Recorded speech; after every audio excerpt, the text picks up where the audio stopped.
I'd like you to turn with me to Isaiah chapter 58. मैं चाहता हूँ कि आप मेरे साथ निकलिए यशायाह उसका 58 अध्याय।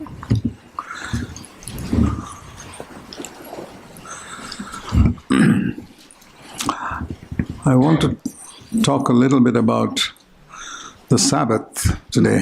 मैं आज शब्द के बारे में कुछ साझा करना चाहता हूँ, Because it is a very important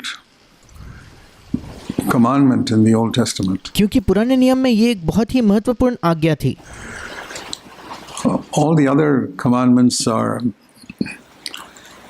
in relation to God, don't have idols, or in relation to dealing with others. जो सारी दूसरी आज्ञाएं हैं वो या तो परमेश्वर से संबंधित थी, जैसे कोई मूर्तियां मत रखना, या दूसरों से संबंधित थी, Don't kill, don't steal, don't tell lies. जैसे चोरी मत करना, हत्या मत करना, झूठ मत बोलना, Don't covet. या लालच मत करना। But one commandment had nothing to do with people. पर एक ऐसी आज्ञा भी थी जिसका लोगों से कोई संबंध नहीं था। It had to do with how the Israelites were to conduct themselves on every Saturday. और उस आज्ञा का एक ही तात्पर्य था कि जो इस्राएली लोग थे उन्होंने शनिवार के दिन उनका चाल चलन किस प्रकार का होना चाहिए। And it's significant that God placed so much emphasis on that one commandment. और ये बहुत ही महत्वपूर्ण है ये देखना कि परमेश्वर ने इस एक आज्ञा को बहुत उसका महत्व दिया है, उस पर बहुत ज़्यादा जोर दिया। Here's Isaiah 58 and verse 13. It says, यशायाह 58 उसका 13 वचन कहता है, If because of the Sabbath you turn your feet from doing your own pleasure on my holy day, यदि तू विश्राम दिन को अशुद्ध न करे, अर्थात मेरे उस पवित्र दिन में अपनी इच्छा पूरी करने का यत्न न करे। that is the meaning of their not doing any work. That means they don't do what pleases them. और जब प्रभु कहता है कि तुम्हें सब्त के दिन कुछ काम नहीं करना, उसका यही मतलब था कि तुम अपनी इच्छा मत करो, जो तुम्हें पसंद है वो जिससे तुम अपनी इच्छा को पूरा मत करो। And call the Sabbath a delight. और विश्राम दिन को आनंद का दिन कहो, The holy day of the Lord. और यहोवा का पवित्र किया हुआ दिन समझकर माने। Honor it, desisting, again he says the same thing, desisting from your own ways. यदि तू उसका सम्मान करके उस दिन अपने मार्ग पर न चले, और फिर एक बार वो कहता है अपनी इच्छा पूरी न करे। And from seeking your own pleasure. और अपनी ही बातें न बोले, या जैसे अपनी इच्छा को पूरे करना न चाहे। And speaking your own word. और आखिरी में अपनी ही बातें न बोले। Let's read that again. आइए हम इसे वापस पढ़ेंगे। That on the Sabbath, सब्त के दिन you don't walk in your own ways. तुम अपने इच्छा मत पूरा करो या अपने मार्गों पर मत चलो। You don't seek your own pleasure. अपनी इच्छा पूरी मत करो, इंग्लिश में लिखा है अपना जो सुख विलास है उसकी खोज मत करो। And you don't speak what you feel like speaking. और अपनी ही बातें न बोलो, मतलब जो तुम्हें कहना है वो मत कहो। Instead, इसके अलावा you will take delight in the Lord. तुम प्रभु में आनंद खोजोगे। Then I will make you ride on the heights of the earth, and I'll feed you और मैं तुझे देश के ऊंचे स्थानों पर चलने दूंगा, with the heritage of Jacob your father, for the mouth of the Lord has spoken. और मैं तेरे मूल पुरुष याकूब के भाग की उपज में से तुझे खिलाऊंगा, क्योंकि यहोवा ही के मुख से ये वचन निकला है। Now, everything in the old covenant had a meaning. अब पुराने वाचा में जो कुछ लिखा है उसका आज के लिए एक अर्थ है, उसका एक मतलब है।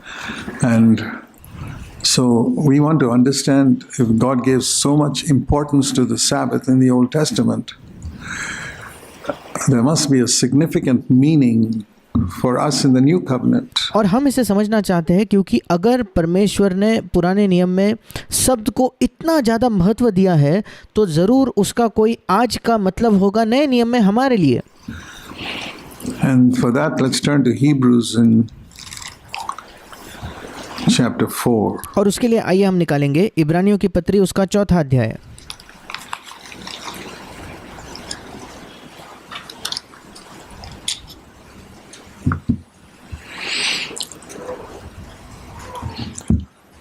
We'll begin at chapter 3 verse 17. Some of these chapter divisions you have to ignore.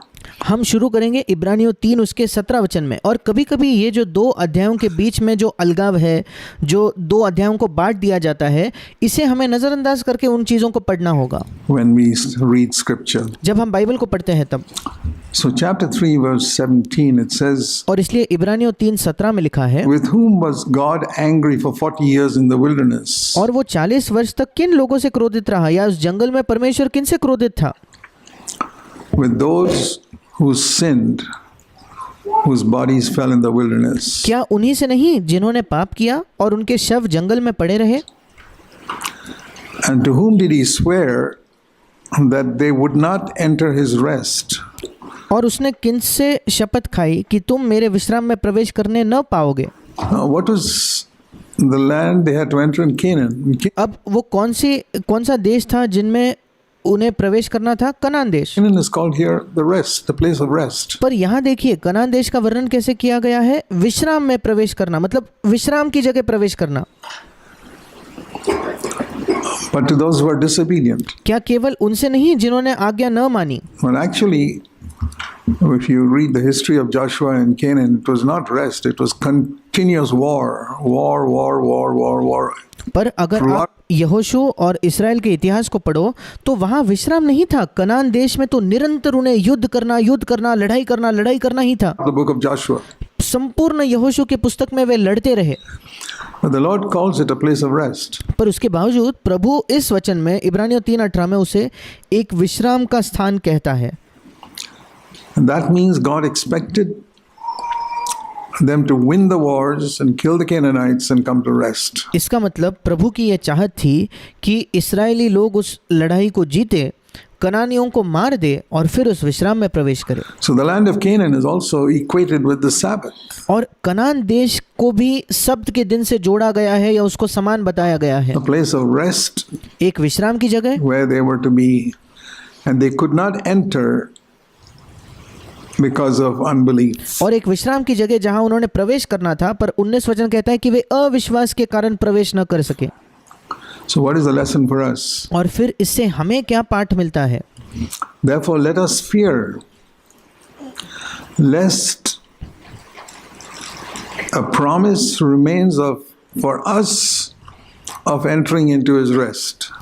4 अध्याय 1 वचन, इसलिए जबकि उसके विश्राम में प्रवेश करने की प्रतिज्ञा अब तक है तो हमें डरना चाहिए। Some of you seem to come short of it. कहीं ऐसा न हो कि तुम में से कोई जन उससे वंचित रह जाए। There is a song in English which says there is a place of quiet rest. English में एक गीत है जो कहता है एक बिल्कुल शांत या चुपचाप विश्राम की जगह है Near to the heart of God. परमेश्वर के हृदय के पास। A place where sin cannot molest. एक ऐसी जगह जहां पाप हमें सता नहीं सकता। Near to the heart of God. परमेश्वर के हृदय के पास। I think there's a lot of truth in that. और मुझे लगता है उन पंक्तियों में बहुत ज़्यादा सत्य है। That God wants us to live in a perpetual Sabbath rest. कि परमेश्वर चाहता है कि हम निरंतर अनंत तरीके का या निरंतर बने रहने वाले एक विश्राम में, शब्द के विश्राम में जीवन जिए। Where our minds are not in turmoil or जहाँ हमारे मन में कोई तकलीफ नहीं है या विचलन नहीं है हमारे मनों के अंदर, unrest या कोई भी बेचैनी नहीं है because of things happening in the world around us. चाहे वो हमारे आसपास जो चीज़ें संसार में हो रही है उनके बारे में भी हम विचलित नहीं होते या बेचैन नहीं होते, Or because of some irritation we have against some other human being. या अगर किसी और व्यक्ति के वजह से, किसी और मनुष्य की वजह से हमें बड़ी चिढ़ आती है, उसके वजह से भी हम विचलित नहीं होते, बेचैन नहीं होते। For what he did to us or what he did to our families. चाहे उस व्यक्ति ने हमारे लिए क्या, हमारे खिलाफ क्या किया, हमारे परिवार के खिलाफ क्या किया। Some unrest we have because of our place of work. या हमारे काम के जगह किसी चीज़ के वजह से हम बेचैन होते हैं, वो भी नहीं होगा। I just want you to understand, God does not want us to live in unrest. even a single moment of our lives. मैं बस आपको ये बताना चाहता हूँ कि परमेश्वर हमारे जीवन के लिए एक क्षण भी हम विश्राम के बाहर जिए या बेचैनी में जिए, ऐसा प्रभु नहीं चाहता। He wants us to live in the Sabbath rest all the time. परमेश्वर चाहता है कि हम उस शब्द के विश्राम में हर समय जीवन जिए।